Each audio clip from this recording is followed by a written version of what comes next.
புருஷன் வந்து எத்தனை லட்சம் சம்பாதிச்சாலும் கோடி சம்பாதிச்சாலும் நம்ம கையில காசு இருக்கணும் சார். நம்ம சம்பாதிக்கணும். சிம்பிளா ஒரு ஹவுஸ் ஒய்ஃபா தான் சார் நான் இருந்தேன். பெருசா எந்த கனவோ எதுவுமே கிடையாது. அப்பெல்லாம் வந்து ஆனா தேவைகள் வீட்டுல வந்து கொஞ்சம் குறைவுதான், பொருளாதாரம் ஒரு சம்பளம் பத்தலைங்கிறது தெரியும். இருந்தாலும் நம்ம சம்பாதிக்கணும், நம்ம ஃபேமிலியை ரன் பண்ணணும், நம்மளால எல்லாம் இது பண்ணணும் அப்படிங்கிற தாட்லாம் அப்ப வரல.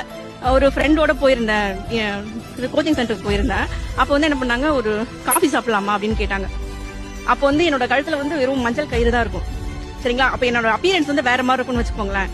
ஆனா அது வந்து எனக்கு பெருசா தெரியல. அப்ப போகும்போது ஒரு ரிச்சான ஒரு ஹோட்டலுக்குள்ள போயிட்டோம். ஒரு காஃபி வந்து 18 ரூபாய் அப்படின்னு போட்டிருந்தது. அந்த அவங்க வந்து என்னோட ஃப்ரெண்டு. இப்போ அவங்க கேக்குறாங்க, எங்க 18 ரூபான்னு போட்டிருக்கு, நான் குடிச்சிருவேன், நீங்க குடிப்பீங்களா? அதாவது என்கிட்ட இருக்கு, அந்த அளவுக்கு நான் இல்லாம இல்ல.